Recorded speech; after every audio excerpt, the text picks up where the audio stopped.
So for a couple of years, the disciples have been following Jesus and basically just been disciples. They've just been trying to learn how to be good, how to follow his teachings, and there's not been much responsibility, really. They're just kind of doing their thing. But there comes this decisive moment where Jesus starts to reveal to them what the real mission actually looks like. And once again, not so that they can just be spectators to that mission, but so that he can hand that mission over to them. And so this is where Jesus takes the disciples for a long walk. So where Jesus is based in Capernaum, near the Sea of Galilee, he takes them very intentionally about 45 kilometers north. This is not on the way to anywhere. It's a very intentional journey. And they go to a mountain in the north of Israel, Mount Hermon. And at the base of that mountain, there is a cave. And at that cave, there is a pagan temple. And at this point, the disciples would have been looking at Jesus saying, Jews don't go here. Why have you brought us to this place? Because this place was regarded as the source of all evil. For the Greeks and the Romans, they understood this cave to be what they call the gate of hell. And the understanding was that this is where all the evil spirits dwelt.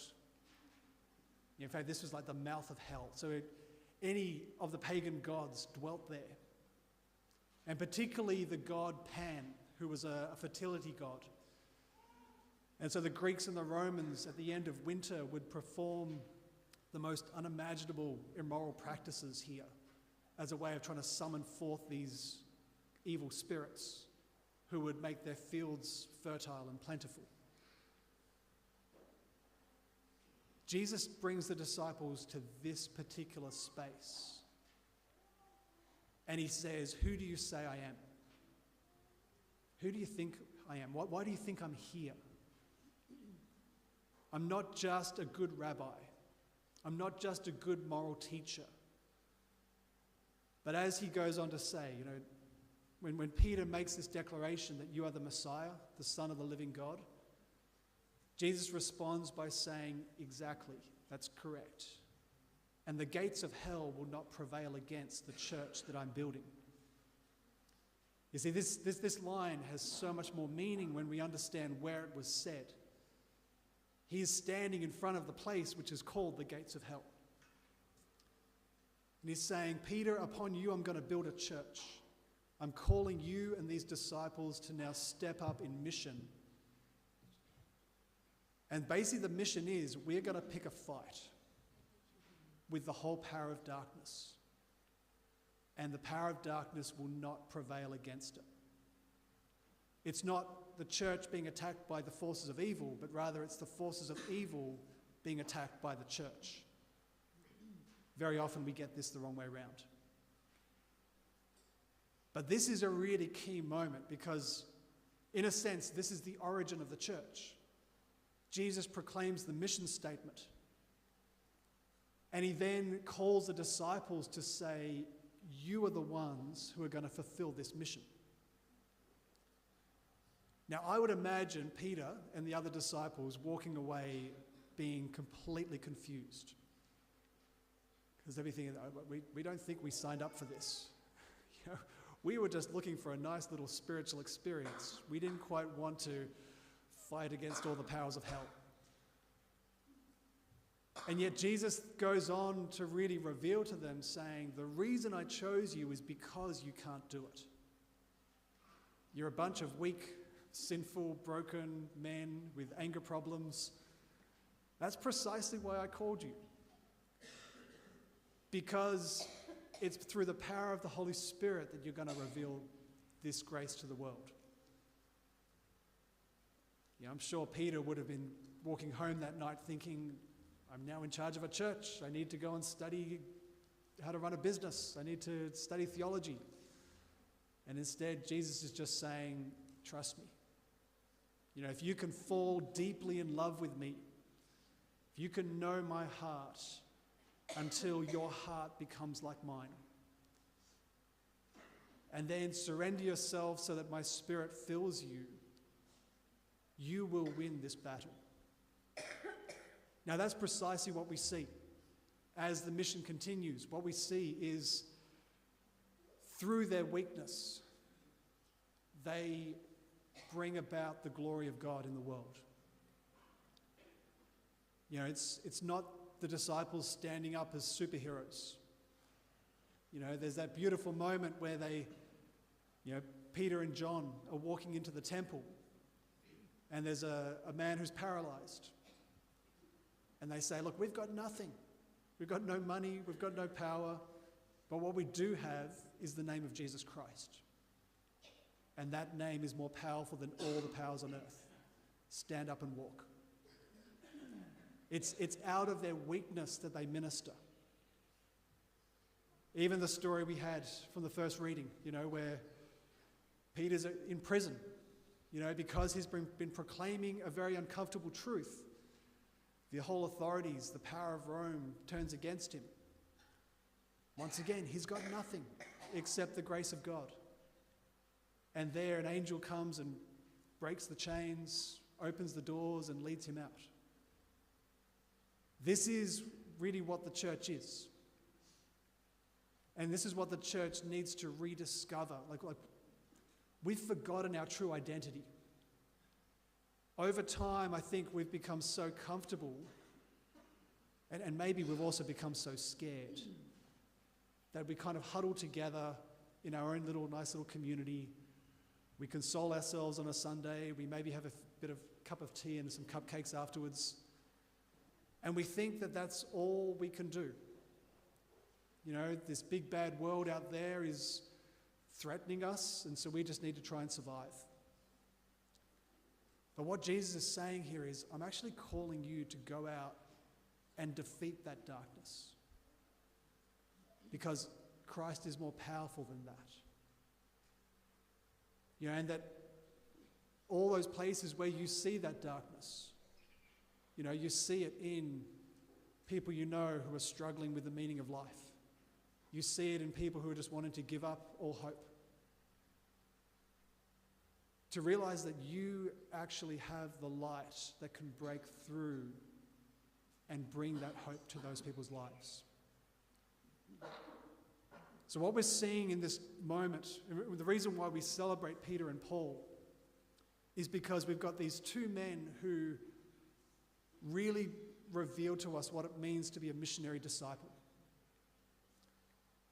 Now, we often think of being a disciple is just a follower. Sometimes we sort of think of like a sheep following the shepherd. But this is the transforming moment where Jesus is saying that the sheep has to become the shepherd. There's a little slide, if we could just kind of use that as a visual image, okay? We're actually trying to make some Paris t-shirts with this image on. But I think it kind of encapsulates really what this transformation is meant to look like.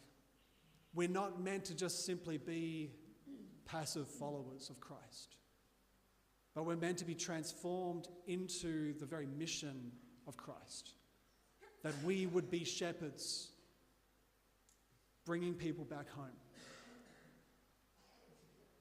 Now, this is the journey that Peter and Paul went on, and it's the same journey we've got to go on. So if you look at Paul, Paul starts his journey having had this powerful conversion. He sees Christ on the road to Damascus, and he's really kind of helpless. He has no idea what he's doing. He talks about the fact that he spent almost 3 years trying to work himself out. He didn't know what to do in it, what it meant to follow Jesus. But eventually when he goes to Jerusalem, the church says, we're going to put you alongside someone who's going to train you. And so they team up Paul with Barnabas. Barnabas is much more experienced. He's been around for a while. And Barnabas now becomes the mentor, taking Paul out on mission trips, giving him a chance to occasionally go and start preaching himself. And then he says, okay, these people need some prayer. Go and pray with them. And it's this mentoring, sort of apprenticeship model. And as you read through the Acts of the Apostles, it always talks about Barnabas and Paul, because Barnabas was the leader. But then there's this key moment where suddenly the language changes and it says Paul and Barnabas. Because Paul has now grown in the faith as a missionary to the point where he's now leading. And then from that point on, it's Paul and Timothy, or Paul and this other guy. Because Paul is now the one discipling other people. So we can jump to the next slide. Because I think this is kind of the way to understand the journey. All of us begin our journey of following Christ as like an infant, a little baby. We have no idea what we're doing. We need other people to care for us and look after us. Yeah, and your parents do this. You know, they teach you the faith. They bring you to church. The problem is that a lot of people stay in that infant stage all of their life. You know, they don't know really how to walk themselves. They don't know how to go on the journey of faith without someone carrying them. And so we need to get to that point of actually becoming like a student. There needs to be a place where we realize, I don't know the faith, but I want to learn it. You know, for myself, this was when I was about 18 years old, and I realized that I didn't know what the church believed. You know, if someone asked me to explain the creed, you know, we recite the creed every Sunday, I would have no idea where to begin. I didn't know a thing. But it was this moment where I realized, I don't want to stay like an infant in my faith. I want to learn. And so it started this process of reading the scriptures, trying to get people to teach me.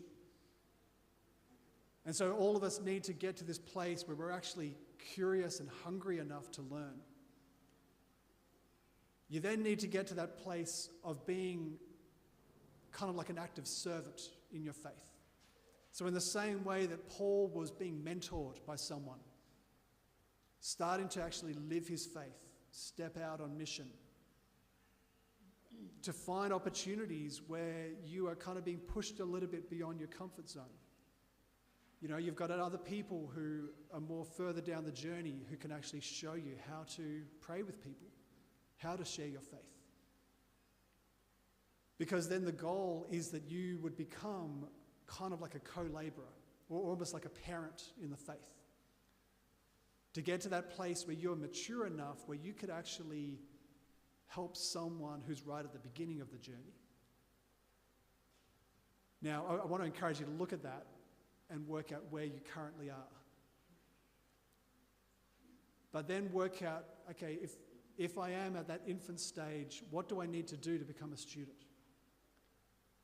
You know, as a parish, we're trying to provide a lot of opportunities where you can do retreat days, you can learn.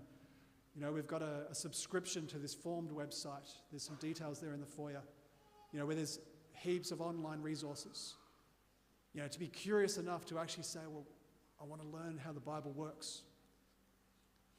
You know, if you are at that student stage, but you want to start to actually be serving, you know, to find opportunities to reach out and get connected.